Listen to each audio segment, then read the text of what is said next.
নমস্কার, আমার নতুন একটা ব্লগে তোমাদের অনেক অনেক স্বাগত জানাই। গুড মর্নিং, কেমন আছে সবাই? অনেক দিন পর আবার একটা নতুন ব্লগে।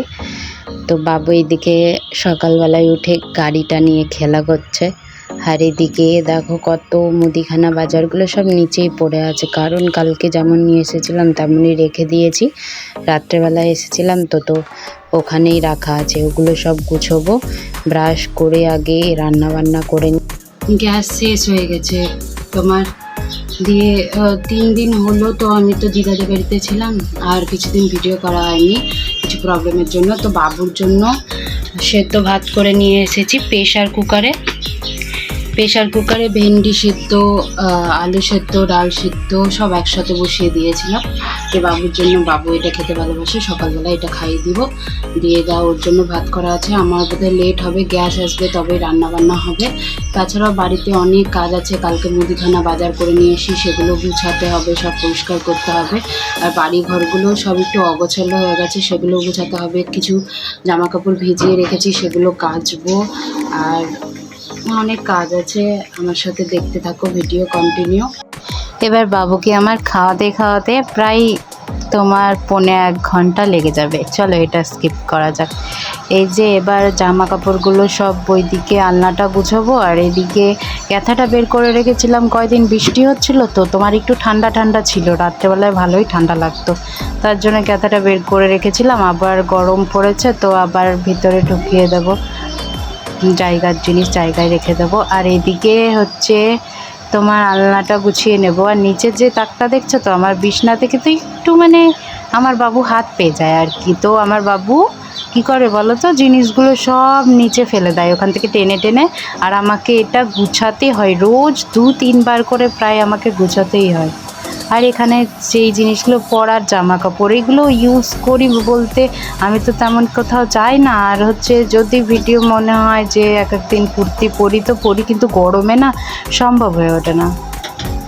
এদিকে তারপর তোমার হচ্ছে গ্যাসটা মুছে নিলাম। আর আমার তো বলেইছি তোমাদের যে গ্যাস নেই, 3 দিন ধরে গ্যাস নেই। তো আজকে দেওয়ার কথা, কখন দেবে জানা নেই। তো আমি বিকিকে অলরেডি বলে দিয়েছি যে নানপুরি নিয়ে আসতে। এখন কখন গ্যাস আসবে না আসবে ঠিক নাই। আর সেদ্ধ ভাতটা নিচে শাশুড়ির কাছ থেকে প্রেশার কুকারে করে নিয়ে এসেছিলাম, তারপর গ্যাস চলে এসেছে। পাইপটা একটু করে দিও, হ্যাঁ। বলতে পাইপটা চেঞ্জ করব তোমার, আমার জবে গ্যাসকে না তবে থেকেই ওই পাইপটাই আছে। এবার বলা তো যায় না, মাঝে মাঝে মনে হয় যে ওই দিক গ্যাস লিক হয়, এরকম মনে হয় যে গ্যাস বেড়ায়। তো আমি একজনের কাছে শুনলাম তার নাকি গ্যাসের পাইপটা লিক হয়ে তোমার গ্যাস বেরিয়ে পুরো পা পড়ে গেছে। তো বাবু রান্নাঘরে থাকে, নিজের সেফটি নিজের কাছে, তাই কি না আমার ছেলেটাও আমি যদি রান্নাঘরে রান্না করতে যাই না, তো ও আমার কাছে গিয়ে বসে থাকে। তাও আমি বললাম যে চেঞ্জ করে নেওয়াই ভালো। আর পাইপটা অনেকটা কেমনই হয়ে গেছে, তার জন্য বললাম পাইপটা চেঞ্জ করে দেওয়ার কথা। তো আজকে দেওয়ার কথা ছিল, তো আজকে দিল না, বললো নেই পরে যখন আসবো দিয়ে যাব, তাই বলল।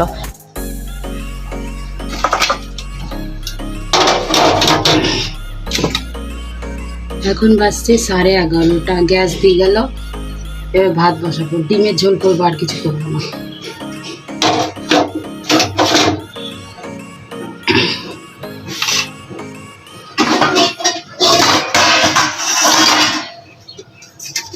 আলুটা ভাতের মধ্যে সিদ্ধ দিয়ে দেবো, সুবিধা হবে। তাহলে ভাতের মধ্যে সিদ্ধ দিয়ে ডিমটা আলাদা সিদ্ধ দিয়ে করে নেব, ডিমের তরকারি করে নেব।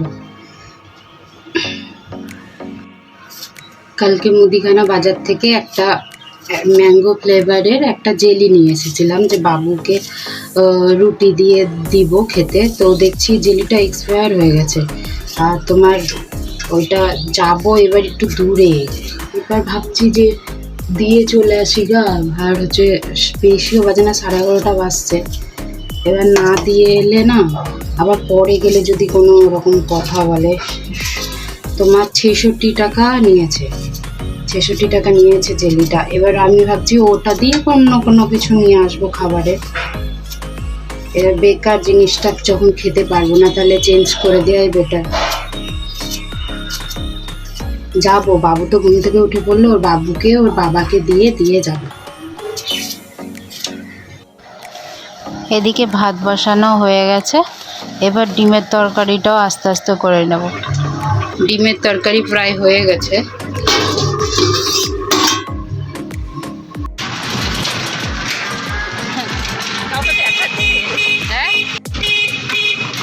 আমাদের ওই বাড়িতে যাও না, এখানে দাঁড়াও। তবা তবা বাবুকে রেখে এসেছি, বাবু খুব কান্না করছিল, তার জন্য টোটোতে এলাম। আর চেনা জানা ছিল, টাকাও নিল না। জেলিটা চেঞ্জ করে আর জেলিটা নিলাম না, তোমার আরও কিছু টাকা লাগিয়ে তাতে 3টে জিনিস নিয়েছি। আর এদিকে টোটো ধরে বাড়ি যাচ্ছি। টোটোতে না গেলে একটু দেরি হয়ে যেত, 5 মিনিট লাগবে।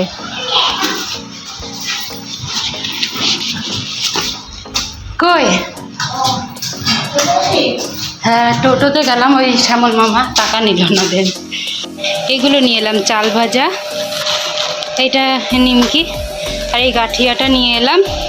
তাড়াতাড়ি যে গেলাম, গিয়ে মানে মামা যাচ্ছিল একটা, দিয়ে মামার সাথে গেলাম, টাকাও নিল না, দিয়ে আবার আসার সময় একটা টোটো ধরে চলে এলাম।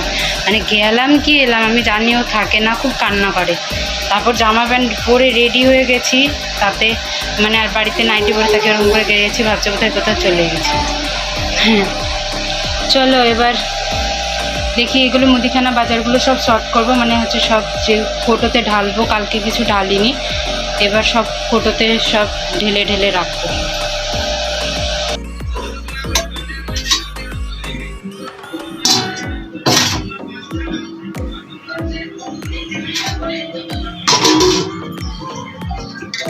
ভাত খেতে ইচ্ছে করছে না, তাই ডিম।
সাড়ে 4টে বাজছে, ঘুম থেকে উঠলাম, বাইরে জামা কাপড়গুলো মেলা আছে, এগুলো সব তুলবো, দিয়ে তুলে ভাঁজ করে রাখবো।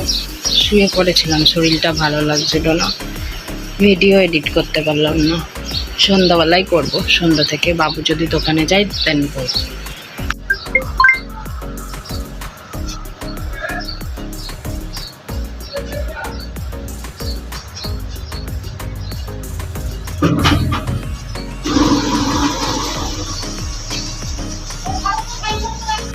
আর এই যে জামাটা ঝাচ্ছি দেখছো তো, মানে কি বলবো তোমাকে, জামাগুলো যে আমি মেলি মানে পিঁপড়েতে পুরো ভর্তি হয়ে যায়।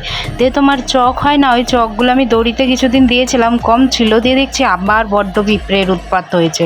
তোমার কি বলবো, আমার ঘরে পর্যন্ত, আমার বিছনায় পর্যন্ত পিঁপড়ে। তো পুরো রুমটা আমি ঠিক করে সব ঝাড়াঝুড়ি করেছিলাম জানো, মানে এতটা, মানে পুরো সব বের করে দিয়ে। তারপর তো একজনের আমি ব্লগ দেখলাম, সেও বলছিল, মানে আমার জানা ছিল না যে এরকম গরমে যে পিঁপড়েদের একটু উৎপাত হয়, এটা আমার জানা ছিল না। তো আমি একজনের ব্লগ দেখছিলাম, সেও ছোটোখাটো ইউটিউবার আমার মতো, সেও বলছিল যে এরকম পিঁপড়ের উৎপাত হয়, তো বিছনা কাঁথা সব রোদে দিয়েছিল, সেগুলো বলছিল। তাতে বুঝতে পারলাম না সত্যি আমার বাড়িতেই যে একা পিঁপড়ে হয়েছে তা না, প্রায় অনেকজনের বাড়িতেই হয়। তারপর শুনলামও যে হ্যাঁ এরকম পিঁপড়ে একটু হয়। তো চক নিয়ে এসেছি, চক দিলে একটু কম পড়ে, মানে পিঁপড়েগুলো আর অত উৎপাত হয় না অতটা, মানে চক দিলে মানে আর আসে না, মরে যায় না কি হয় জানি না, কিন্তু দেখা যায় না আর পিঁপড়ে। এবার এই নাইটিগুলো সব এগুলো ভাঁজ করে সব জায়গার জিনিস জায়গাতে রেখে দেবো। আর আমার মুখটা, আমি ভিডিও এডিট করছি, আমার মুখটা কেন এরকম ছিল আমি তো নিজেও বুঝতে পারছি না। মানে দেখে মনে হচ্ছে যে বাংলার পাঁচ মুখটা, আর মানে খুব স্যাড, কত দুঃখ এরকম মনে হচ্ছে দেখে। কী যে হয় মাঝে মাঝে, এমন হয়, সত্যিই হয় যে হঠাৎ করে চুপচাপ হয়ে গেলাম, মানে হঠাৎ করে কারোর সাথে কথা বলতে ইচ্ছা করে না, হঠাৎ করে মনে হয় যে কোথাও চলে যাই, একটু একা থাকি, নিরিবিলি থাকি, চুপচাপ বসে থাকি, এরকম মনে হয়। সত্যি এটা আমার মনে হয়। কার কার মনে হয় আমাকে বলো। নামতে হয় ঘুম থেকে উঠে বাবু আলিস লাগে না, আলিস কেন লাগে?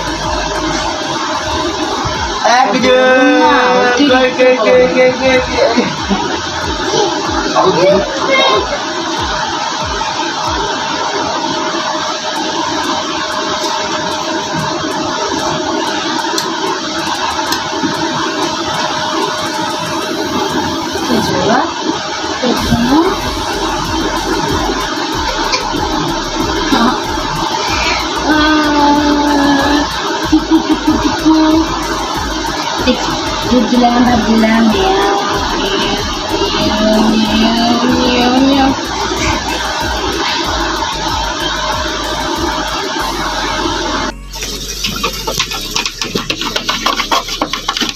খুবই দাম।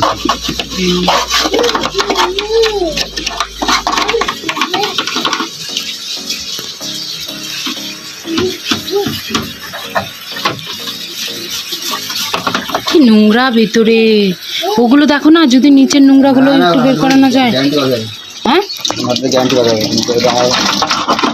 নিচটুকুনি, তাহলে ওই নোংরাগুলো বেরিয়ে যাবে তো ওই নিচ দিয়ে, বলো ওই ব্রাশটা দিয়ে শর্ট মারবে না তো? কারেন্ট ঢুকে যাবে না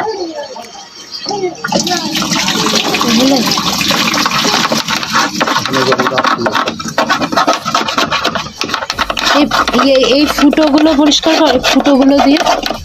এই দেখো আটকে গেছে।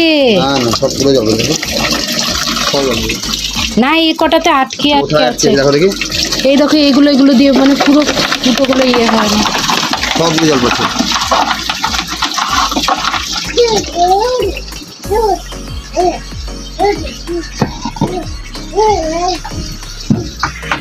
ফেলে দিতে জল আটকে দিলা? হ্যাঁ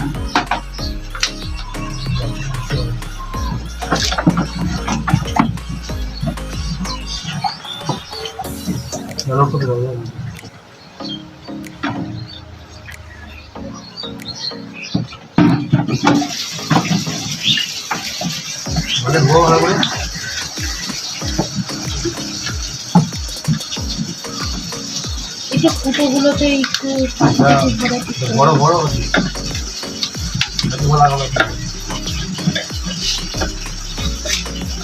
বাবু জল থেকে সর। দেখো কেমন হচ্ছে, একটা দাগের মতো হয়ে গেছে।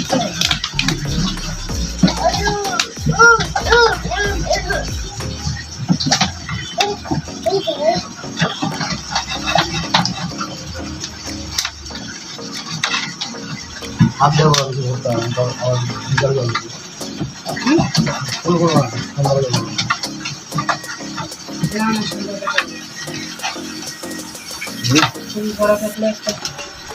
এইটা খুলো না, এই যে ওই লকের মতো যেটা মামা খুলেছিল ওটা খুলে একবার।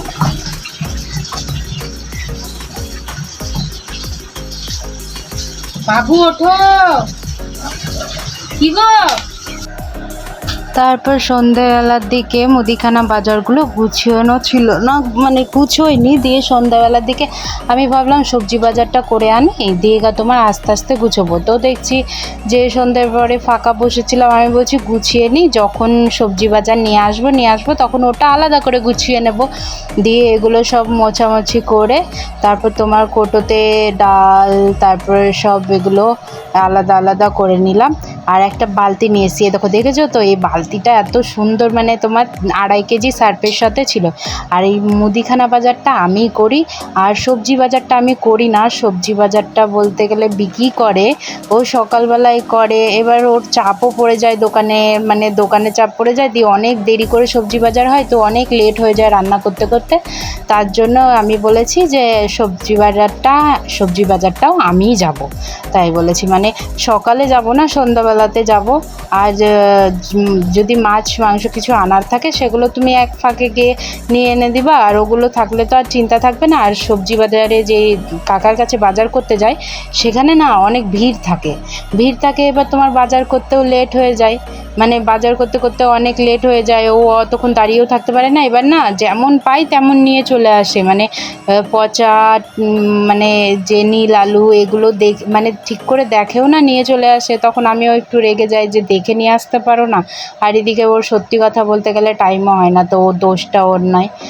দিয়ে এবার এখানে হচ্ছে তোমার ওই গাঠিয়া চাল ভাজা আর নিমকিটা নিয়ে এসেছিলাম না, ওইটা একসাথে মিশিয়ে রেখে দিলাম। ওইটা তোমার সকালবেলায় চা দিয়ে খাওয়া যাবে, ভালো লাগবে চা দিয়ে খেতে। আর এই যে এটা হচ্ছে ফুচকা, তোমার ফুচকা এই মানে কোটোটাতে ফুচকা ছিল, দিয়ে কাকু বিক্রি করছিল। আমি বললাম যে কোটোটা সমেত ফুচকা কটা দিয়ে দাও আমাকে, দিয়ে তোমার ওজন করে দিয়ে ফুচকা কটা আমি নিয়ে এসেছি। ফুচকা বলতে গেলে কি বলো তো, যেটা হচ্ছে মানে তোমার নিজে বানিয়ে করে খাওয়ার ব্যাপারটা আলাদা। এরকম যে কেনা ফুচকাটা অত স্বাদ নাই, যতটা তোমার হচ্ছে বাড়িতে করে ফুচকা মানে খাওয়ার স্বাদটা, মানে ওই স্বাদটা খুবই ভালো লাগে। আর এই কেনা ফুচকাতে ভালো লাগে না অতটা। চাউমিন নিয়ে এসেছি, সেও চানাচুর নিয়ে এসেছি, অনেক কিছু নিয়ে এসেছি। মাসকাবাড়ি বাজার, মানে তারপরে এই যে যেমন 4-5 তারিখে বাজার করলাম, আবার তোমার বাজার করব, সেই 4-5 তারিখ হতে পারে, কিংবা 6-7 তারিখও হতে পারে, বুঝলে তো। এবার হচ্ছে শুকনো লঙ্কাগুলো কোটোতে সব ঢেলে নেব। এই করতে করতে আমার সব কমপ্লিট হয়ে গেছে। এবার সবজি বাজারের জন্য রেডি হয়েছি। ওর বাবাকে ফোন করে দিয়েছি, বাবুকে নিয়ে যাবে। বাবুকে আমি নিয়ে যাব না, ও দুষ্টু করবে। আমি তাড়াতাড়ি যাব, তাড়াতাড়ি চলে আসব বাজার করে। তারপর ওর বাবুকে দিয়ে চললাম বাজারে। এই ফার্স্ট আমি যাচ্ছি, আগেও গেছি পিকনিকের জন্য বাজার করতে, বাট এরকম কোনো দিন নিজের বাড়ির বাজার করতে কোনো দিন যাইনি। তো নিলাম অনেক কিছু, দেন বাড়ি এলাম। স্যার আপনি একটু বাইরে গিয়ে আবার ঢুকেন, আমরা আপনাকে দাঁড়ায় সম্মান করি। এবার ভেবেই রেখে দিয়েছি যে 2 দিন অন্তর অন্তর আমিই বাজার যাব, তাহলে আমার সুবিধা হয়, বুঝলে। মানে কোনটা থেকে কি রান্না করব। আর বিকি যে বাজার চায় না, আমি ঠিক বলতে পারি না যে এটা নিয়ে এসো সেটা নিয়ে এসো, আমি বলতেও পারি না, আর ও ঠিক করে নিয়ে আসতেও পারে না। আমাদের সবজি টবজি খুব কমই খাওয়া হয়, তো ভাবলাম যে আমি যাই, দেখে শুনে নিয়ে আসতেও পারবো। তো আর ব্লগটা বেশি বড় করলাম না। একটা আইসক্রিম নিয়ে এসেছিলাম, এবার ওইটা আইসক্রিমটা এবার শান্তি করে খাবো, খুব গরম। বাবু আসেনি, বাবু ওর বাবার সাথে দোকানেই আছে। ব্লগটা বেশি বড় করলাম না। হ্যাঁ, তো ব্লগটা আজকের মতো এখানে, আর দেখা হবে নেক্সট কোনো ব্লগে। আমার ভিডিওটা যদি ভালো লেগে থাকে লাইক কমেন্ট শেয়ার করে দিও, আর চ্যানেলটা সাবস্ক্রাইব করতে ভুলো না। টাটা, সবাই ভালো থাকবেন, সুস্থ থাকবেন।